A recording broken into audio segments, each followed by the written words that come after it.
آج ہم بات کر رہے ہیں نیپولین ہل کی مشہور زمانہ کتاب تھنک اینڈ گرو رچ۔ یہ کتاب 1937 میں لکھی گئی تھی، کافی پرانی ہے مگر آج تک اس کا بڑا چرچا ہے۔ جی، نام سن کر لگتا ہے شاید صرف پیسے کمانے کی بات ہوگی۔ ہاں، گرو رچ سے تو یہی لگتا ہے۔ بالکل، لیکن جیسا جائزے میں بھی کہا گیا ہے، اس کا بنیادی فلسفہ ذرا گہرا ہے۔ وہ کہتے ہیں نا، خیالات ٹھوس ہوتے ہیں۔ اچھا، مطلب یہ کہ جو چیز آپ کا ذہن سوچ سکتا ہے اور جس پر وہ پختہ یقین کر سکتا ہے، اسے حاصل بھی کیا جا سکتا ہے۔ اور ہل صاحب نے یہ فلسفہ کم از کم کتاب کے مطابق 500 سے زیادہ کامیاب لوگوں پر تحقیق کر کے اخذ کیا۔ کوئی 25 سال لگائے انہوں نے، لوگ جیسے اینڈریو کارنیگی، ہنری فورڈ وغیرہ۔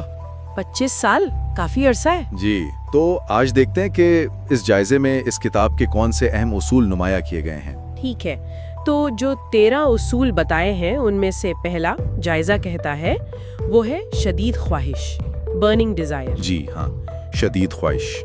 اس کا مطلب کیا ہوا؟ صرف خواہش کرنا؟ نہیں، صرف خواہش نہیں، بلکہ ایک جنون کی حد تک واضح ہونا کہ آپ کو چاہیے کیا۔ بالکل، کرسٹل کلیئر۔ جائزہ کہتا ہے کہ یہ کامیابی کا پہلا لازمی قدم ہے۔ اچھا، اور پھر اس خواہش کے بعد؟ اس کے بعد آتا ہے ایمان، فیتھ، یعنی اپنے مقصد کو حاصل کرنے پر ایک آپ کہہ لیں غیر متزلزل یقین۔ لیکن یہ یقین آئے گا کیسے؟ ہاں، اچھا سوال ہے۔ ہل کے مطابق، اور یہ جائزے میں بھی ہے، یہ یقین پیدا ہوتا ہے اور مضبوط ہوتا ہے خود تجویز سے۔ آٹو سجیشن، خود تجویز یعنی خود کو بار بار کہنا؟